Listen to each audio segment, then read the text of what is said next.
Medicines వాడి వాడి body chemical factory అయిందా? క్యూర్ అవ్వాలంటే మార్చాల్సింది మందులు కాదు, మీ ఆహారపు అలవాట్లు. కర్నూలు జిల్లాలో ఘోర అగ్ని ప్రమాదం జరిగింది. మంటలు చెలరేగి కావేరీ ట్రావెల్స్ బస్సు దగ్ధమైంది. బైక్ ను బస్సు ఢీకొనటంతో చెలరేగిన మంటలు 20 మందికి పైగా ప్రయాణికులు మృతి చెందినట్లు సమాచారం. బస్సులో 40 మంది ప్రయాణికులు, 2 డ్రైవర్లున్నారు.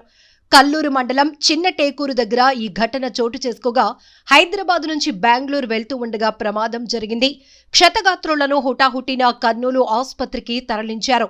మృతుల్లో అత్యధికంగా హైదరాబాద్ వారు ఉన్నారని తెలుస్తోంది. ప్రమాదానికి గురైన బస్సు నెంబర్ DD01N9490. ఘటనా స్థలంలో సహాయక చర్యలు కొనసాగుతున్నాయి. అగ్ని ప్రమాదంతో హైవేపై భారీ ఎత్తున ట్రాఫిక్ జామ్ అయింది. ప్రమాదం నుంచి 12 మంది ప్రయాణికులు తప్పించుకున్నారు. ఎమర్జెన్సీ డోర్ నుంచి బయటపడ్డారు వీరంతా. ప్రమాదం నుంచి బయటపడ్డ జయసూర్య, రామిరెడ్డి, అకీరా, వేణుగోపాల్ రెడ్డి, హారిక, సత్యనారాయణ. ప్రమాదం నుంచి బయటపడ్డ శ్రీలక్ష్మి, నవీన్ కుమార్, అఖిల్, జస్మిత, రమేష్, సుబ్రహ్మణ్యం కర్నూలు ఆసుపత్రిలో 11 మంది చికిత్స పొందుతున్నారు. హైదరాబాద్ నుండి బెంగళూరు వెళ్తున్న కావేరీ ట్రావెల్ బస్సులో 41 మంది ప్రయాణిస్తున్నారు.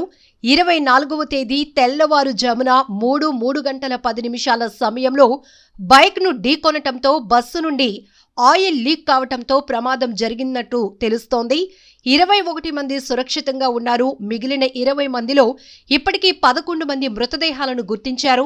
మిగిలిన వారిని గుర్తించే పనిలో ఉన్నామని, సహాయక చర్యలు ముమ్మరంగా కొనసాగుతున్నాయని, క్షతగాత్రులను హాస్పిటల్కు తరలించి మెరుగైన చికిత్స అందేటట్లు చూస్తున్నామని కర్నూలు జిల్లా కలెక్టర్ డాక్టర్ ఏ సిరి చెప్పారు. అయితే బస్సు ప్రమాద ఘటనకు సంబంధించి ప్రత్యక్ష సాక్షి హైమారెడ్డి వీడియో ద్వారా కూడా వివరించారు. ఒక్కసారి మనం ఈ ప్రమాద స్థాయి, ఈ ప్రమాద తీరు చూస్తుంటే మాత్రం భయమేస్తోంది. ఇప్పటికే ప్రయాణాల్లో జరుగుతున్న పెద్ద ఎత్తున ప్రమాదాలు ప్రతి ఒక్కరిని తీవ్ర భయాందోళనకు గురి చేస్తున్నాయి. బస్సు, ట్రైను, ఇలా విమానం, ఈ స్థాయిలో ప్రమాదాలు జరుగుతుంటే ఎంతో మంది ప్రాణాలు కోల్పోతున్నారు. మరొకసారి ఆంధ్రప్రదేశ్లో కర్నూలులో జరిగిన ఈ ప్రైవేటు ట్రావెల్ బస్సు అగ్ని ప్రమాదం ప్రతి ఒక్కరిని తీవ్రంగా కలవరపాటుకు గురి చేస్తోంది. ప్రయాణం అంటేనే భయపడే స్థాయిలో ఈ ప్రమాదం ఉందని చెప్పాలి. తెల్లవారుజామున ఈ ప్రమాదం జరగటంతో అప్పటికే అందరూ నిద్రలో ఉన్నారు. వాళ్ళ స్టాప్స్ వచ్చే వరకు కూడా అందరూ బస్సులో కానీ ట్రైన్లో కానీ రిలాక్స్ అవుతూ ఉంటారు. కాబట్టి అందరూ నిద్ర మత్తులో ఉంటుండగా ఒక్కసారిగా చెలరేగిన మంటల్లో చిక్కుకుపోయిన వారి సంఖ్య ఎక్కువగా కనపడుతోంది. అందుకే బస్సులో ప్రయాణిస్తున్న 40 మందిలో 20 మంది ప్రయాణికులు మృతి చెందినటువంటి బాధాకరమైన ఘటన తీవ్ర విషాదాన్ని నింపిందని చెప్పాలి. ఒక్కసారిగా ట్రాఫిక్ మొత్తం కిలోమీటర్ల మేర ఆగిపోయింది. ఇప్పటి వరకు కర్నూలులో ఈ బస్సు ప్రమాదానికి సంబంధించినటువంటి దృశ్యాలు, వీడియోలు సోషల్ మీడియాలో వైరల్ అవుతున్నాయి.